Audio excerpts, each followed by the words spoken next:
Hola chicos, ¿cómo están? El día de hoy vamos a ver la parte del Renacimiento, ¿no? Es un tema muy importante. Este tema es para segundo de secundaria.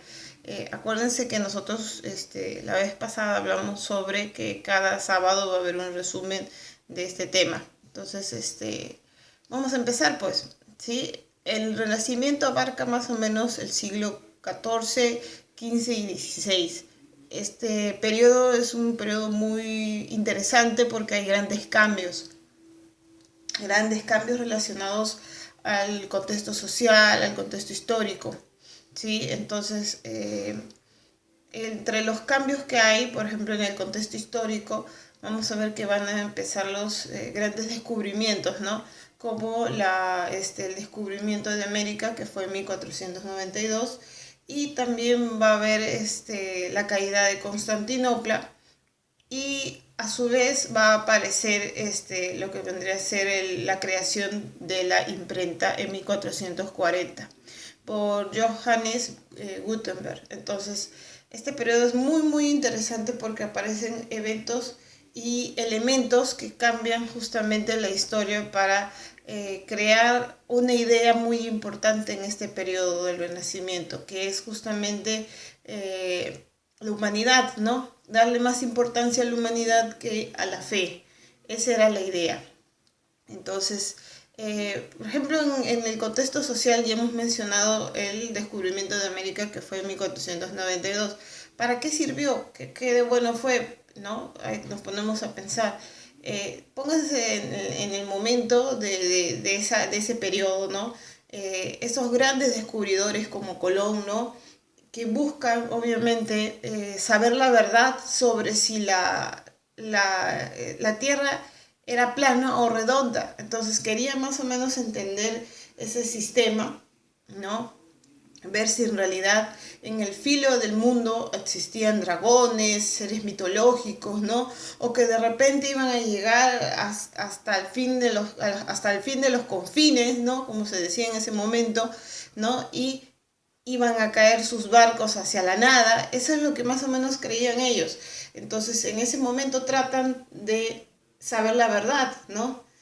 Entender cómo estaba hecho el planeta Tierra, si era redondo o era cuadrado. Eso era lo que según ellos tenían de idea. Entonces, empiezan a hacer justamente este tipo de aventuras. Y los que se fueron más beneficiados fueron los reyes, ¿no? Los reyes españoles. Los reyes españoles aprovecharon mucho este periodo porque buscaron que aumentar sus riquezas, ¿no? De alguna manera, haciendo este tipo de expediciones, aumentaban sus riquezas y aumentaban también el tamaño de sus reinos, ¿no? Porque España es pequeño, ¿no? No es muy grande. Y si abarcaban obviamente más espacio territorial, iban a tener obviamente un reino mucho más grande, mucho más rico y mucho más poderoso. Eso era lo que buscaba. Ahora, por ejemplo, la reina Isabel utilizó mucho la famosa imprenta para hacerse publicidad, ¿sí? Esta famosa imprenta tenía una finalidad muy importante en esta época. El pueblo la utilizaba para conocer, obviamente, cosas que estaban prohibidas, ¿no?